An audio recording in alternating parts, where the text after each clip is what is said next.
Oke, selamat datang kembali di kelas online pengantar akuntansi. Untuk menjawab soal mengenai PT Parayangan, kalian harus melakukan beberapa hal sebagai berikut. Yang pertama, kalian wajib nonton dulu video PT Sriwijaya, karena di sana ada jurnal penyesuaian, neraca lajur, laporan keuangan, dan jurnal penutup. Oke, setelah itu untuk menjawab ini kalian isi nama, kemudian dan nomor absen. Untuk yang ketiga, kalian isi neraca saldo. Neraca saldo yang mana? Ada di soal, yaitu soalnya ini. Soal PT Parayangan. Ini merupakan neraca saldonya. Ini dividennya agak menjorok ke dalam ya, sebenarnya jadi debit. Jadi kalian isi nanti ya. Saldonya memang nggak balance. Ini hanya kelihatan balance, tapi sesungguhnya nggak balance. Ibu sudah nemu nggak balance. Ini seperti ini. Tidak balance ya. Kemudian langkah berikutnya kalian buat jurnal penyesuaian. Di kolom seperti ini. AJP jurnal penyesuaian. Nanti keterangannya kasih penyesuaian aja ya.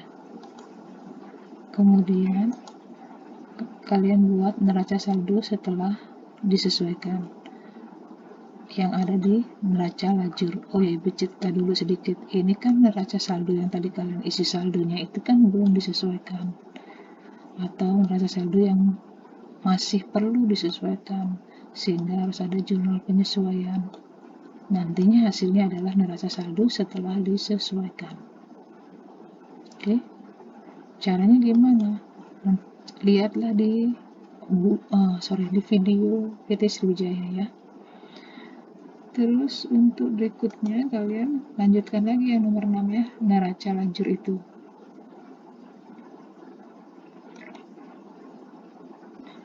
Lanjutannya gimana? Itu lanjutkan dari laba rugi dan neraca. Kemudian kalian buat laporan keuangan. Laporan keuangan itu seperti ini. Ya. Dari laba rugi, laba ditahan dan neraca.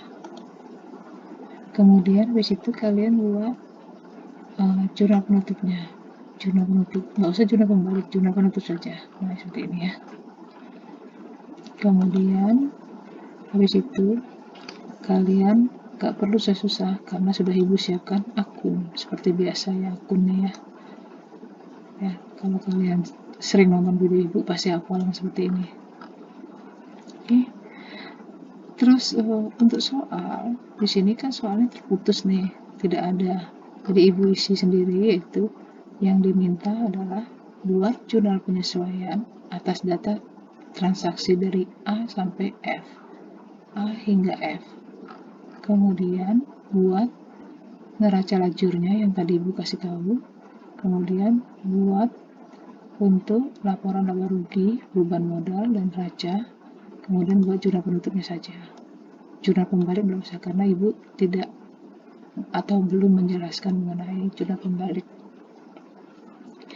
Kemudian untuk soal yang sering sekali salah adalah ibu garis bawah di sini adalah menghitung persediaan. Ibu ajari sekali lagi ya bagaimana menghitung persediaan. Ini jurnal penyesuaian untuk persediaan. Cluenya adalah satu yang harus kalian lakukan adalah hapus persediaan awal yang gini. Kemudian hapus pembelian dan komponen pembelian. Apa aja komponennya? Ketika kita membeli barang itu ada yang melekat di suatu produk itu atau suatu barang itu, yaitu ada ongkos angkut. Kayak kalian aja beli baju pasti ada ongkos angkutnya kan kalau beli baju online.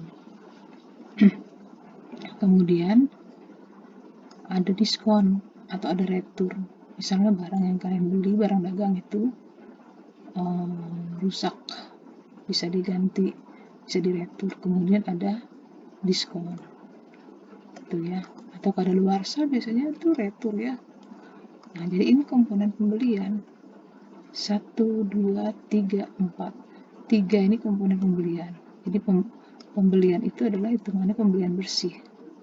Jadi kalau kita mau menghapus persediaan awal, persediaan itu kan saldonya di debit. Sehingga untuk menghapus kita bawa ke kredit. Lawannya adalah HPP.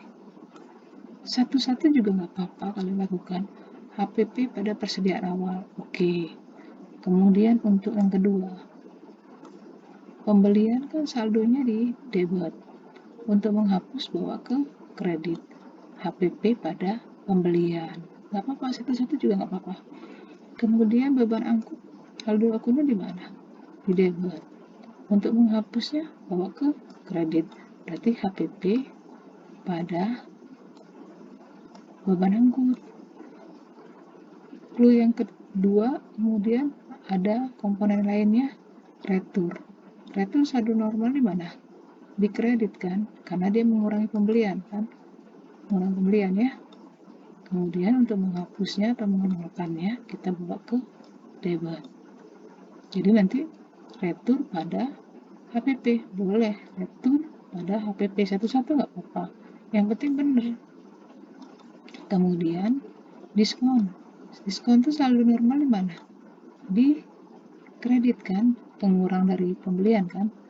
Untuk menghapus kita bawa kemana? Ke debit. Lawannya HPP di kredit. Ya gitu. Kemudian yang ketiga, munculkan persediaan akhir. Kenapa dimunculkan? Karena dia nggak dipakai. Kenapa nggak dipakai? Karena masih ada nih saldonya. Yang ini sudah habis semua dipakai, sehingga boleh kita catat masukkan ke komponen HPP. Sedangkan kalau ini kita kurangi persediaannya karena ini tidak dipakai, nanti munculin aja. Jadi kurangin dia di HPP-nya, HPP-nya dikurangi dibawa ke kredit. Jadi persediaan akhir pada HPP. Pertanyaannya, di mana dapat persediaan awal? Persediaan awal itu dapat di soal, yaitu di sini, yaitu sebesar 35, persediaan itu di 5.649.140. Ini dapat persediaan awal. Nih, inventory July 1st 1982.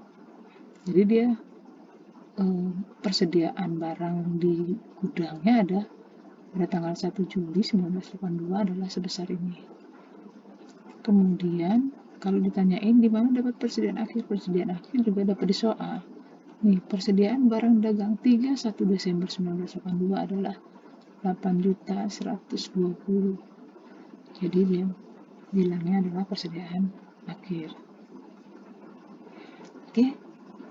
Terus untuk kita lanjut nanti ya di video kedua untuk penyusutan ya. Soalnya nanti kalau kepanjangan bosan. Kita lanjut lagi ya nanti ya.